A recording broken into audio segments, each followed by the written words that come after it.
In this town, there's no off-season. The news never stops, and neither do we. It's always game day in Cleveland with Andy Baskin and Daryl Ryder.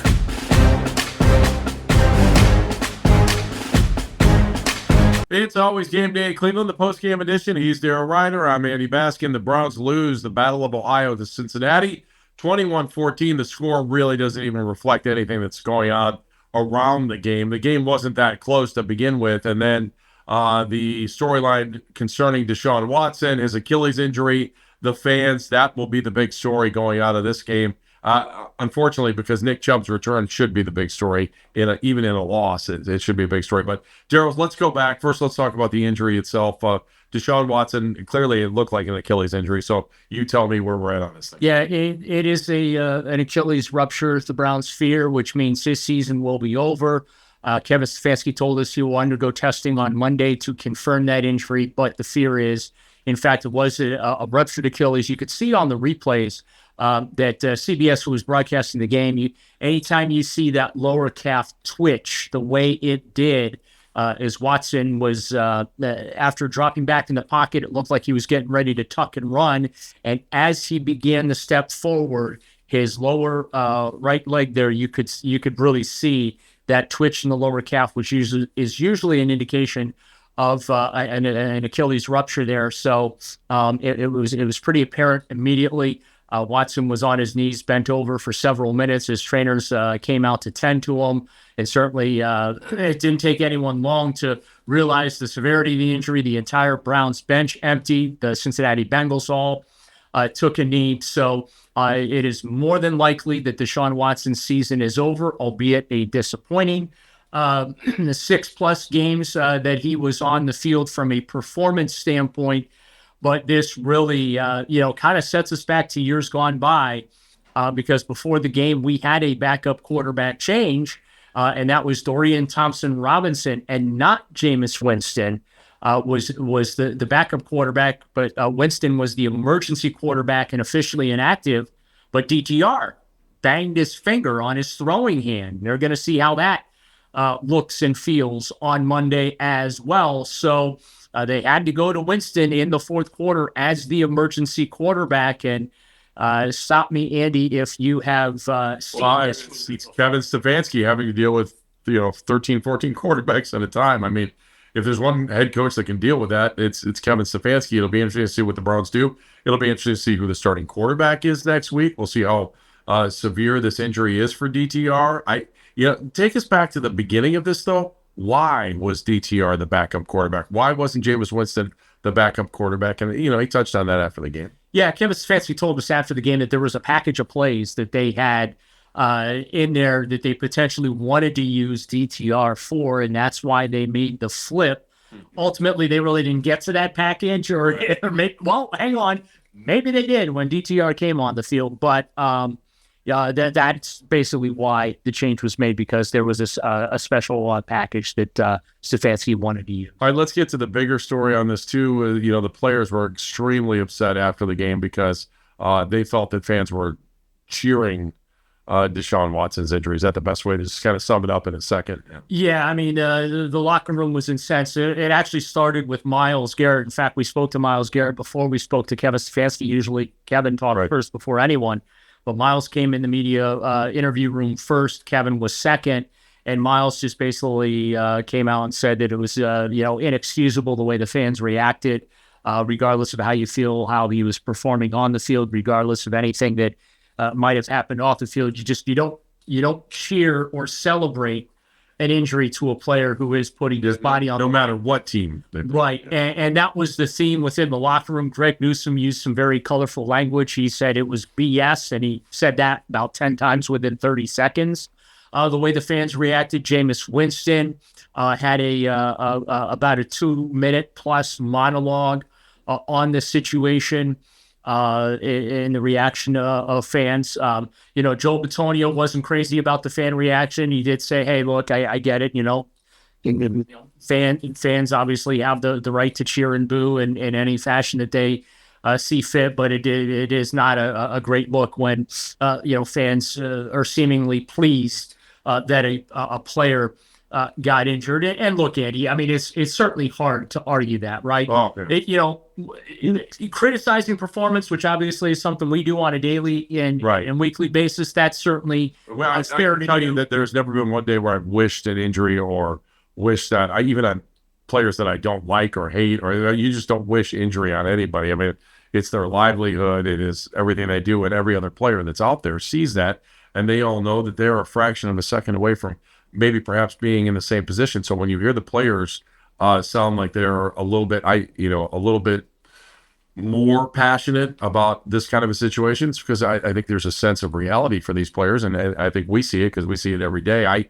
To me, just thinking back to LaCharles Bentley when he got hurt at training camp, and the hopes, the aspirations of watching the former St. Ignatius guy from Ohio State come back from and you see how quickly a career can be gone. And so all of that goes into the psyche of all these players. And so when they see, one of their comrades out there fall victim to injury, it doesn't matter what their last name is. It doesn't matter that nothing before that moment happens matters. And so that's why I just think it's an interesting situation that, if you look at social media, the fans of Cleveland aren't looked upon in a very good light. And, again, is it all the fans? No, it's not. And we should always put that in perspective, but just enough fans to make it sound loud enough to make it be a big deal. Yep, that's a bad deal. We can't, as fans, as Browns fans, you just can't be in that situation. Yeah, and look, I'll tell you, I was told the Haslams noticed the pregame booze for Deshaun Watson. Yeah, that was an interesting moment. Raj takes back to that too. Yeah,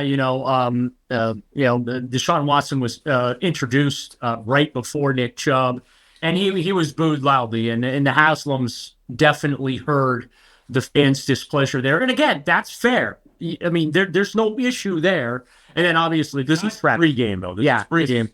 And it was weird what was after. Yeah, and then Nick Chubb, the contrast immediately, then Nick Chubb is introduced, and, obviously Chubb gets the warm reception. But, I mean, look, you want to boo a player's performance. You want to criticize a player's performance.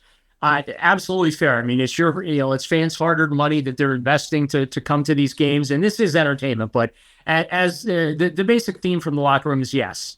It is a game. We're trying to win. We're trying to play at a high level. We're disappointed with how things are going, but there's no reason whatsoever to celebrate any player, let alone a player that's playing for you, celebrating them being hurt, and not only just being hurt, but being seriously hurt. He was carted off the field. So that's... Buying a ticket does not give you a license to be an idiot. My dad used to say that to me all the time. He'd be like, these people buy tickets, but it doesn't mean you have a license to be an idiot. And would you say something to a player's face if you weren't behind this imaginary wall in the stands? I think that's just a good way to go through life. But so you choose your own path. I'm not going to tell you how to live your life, but I know that, and I've sat in dugouts and been on the field for some pretty harsh stuff. And, a lot of these guys don't have rabbit ears, and they're not affected by it. Some will say it's part of the game. But in that case, it's hard to miss it because everyone is on the field, play has stopped, they're tending to the guy. Obviously, it's very easy for the players to be hearing what the reaction in the stands is. So now I will say this, it almost feels like we're back to the tough times, the 1-31 times where it became the team against the fans, and then the media too. Yeah. All that whole triumvirate of things. And, Myles Garrett said after the game, he was asked about the fact that they are where they're at. He just said, I'm disappointed. And as far as the reality now, Andy, they're 1-6. They just lost to a bad football team in the Cincinnati Bengals, 21-14. The final score does not really indicate any closeness in actuality as far as how the game was played. And now you're at a point where the Ravens are coming to town. The Chargers will be coming. Like the bye week can't get here. It's Harbaugh. Forget the bye week, though. We can't get to January. We can't get to the middle of January fast enough now because this is going to be a long, difficult road to the finish line. Right. We may not see many fans in the stands here going forward for many of these games because of... Well, we're going to see the drive over from Pittsburgh isn't very far. You know what I'm saying? So we're going to see those folks over here. That's almost a gimme.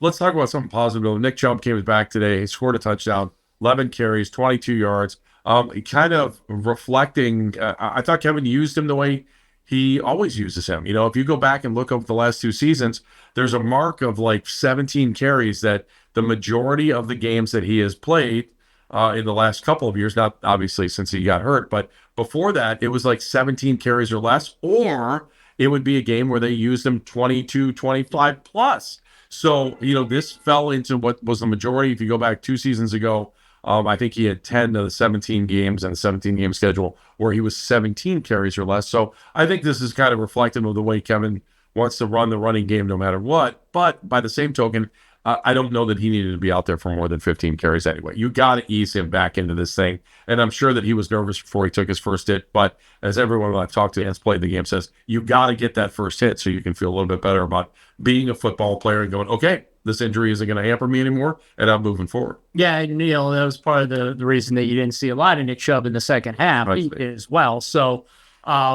it just was, look, I'm glad he got in, because he got in and there was a penalty that took it off the boards. But, you know, the fact that he was able to actually get it to count, I thought was great. I mean, he averaged 2 yards a carry, and that's, you know, just the fact that he was even able to return. Targeted 3 times. Of course, the first play of the day went to Chubb, and unfortunately, it was a smidge high, and Chubb couldn't haul it in on the check down there. But yeah, I mean, this is going to be a gradual process of easing him in, and you know, as I had been warning folks for weeks, that you know, Nick Chubb was not going to be the savior to salvage this season for the Browns. You know, the greater concern now is this is another week, Andy. They didn't score 20 points. You know, this is the third time in franchise history now that the Browns failed to score 20 points in their first 7 games. 1975, 1999, and of course now here in 2024. And that's alarming too. That, okay, fine, right? Okay, so Deshaun wasn't on the field. So DTR comes in. Maybe Kevin Stefanski was telling us the truth when he was asked a couple of weeks ago, hey, why stick with Deshaun?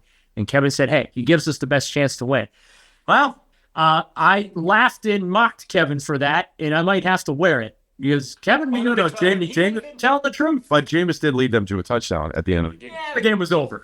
I understand that, but I still think there's a lot of fans that want to see what Jameis Winston looks like. And at this point, I'm just wondering who's the starting quarterback next week. If DTR is healthy, is he the starter? I think you have to go with him, because here's what you have to look at now. The season's not salvageable. Right. So are you better off getting another true evaluation of DTR by having him go in there? I say yes. I think you get more by starting DTR from a big picture standpoint, more so than if you go to Jameis Winston. And that's nothing against Jameis, but you know, DTR's in his sophomore season. You can really get an assessment of just what type of development has taken place from his rookie year into this year. And then going forward, you know, how does he improve week to week in that? But he's got a banged up finger now. We don't know the severity of it. You know, going to be, you know, having some tests or whatever. And, you know, hopefully Kevin Stefanski will have an update for us on Monday. If not Monday, then by Wednesday. And then obviously if he's banged up, then Andrew Berry has to go out and get another quarterback, because then it will be Jameis Winston time just by default. Well, it doesn't get any easier next week. It's the Ravens, so.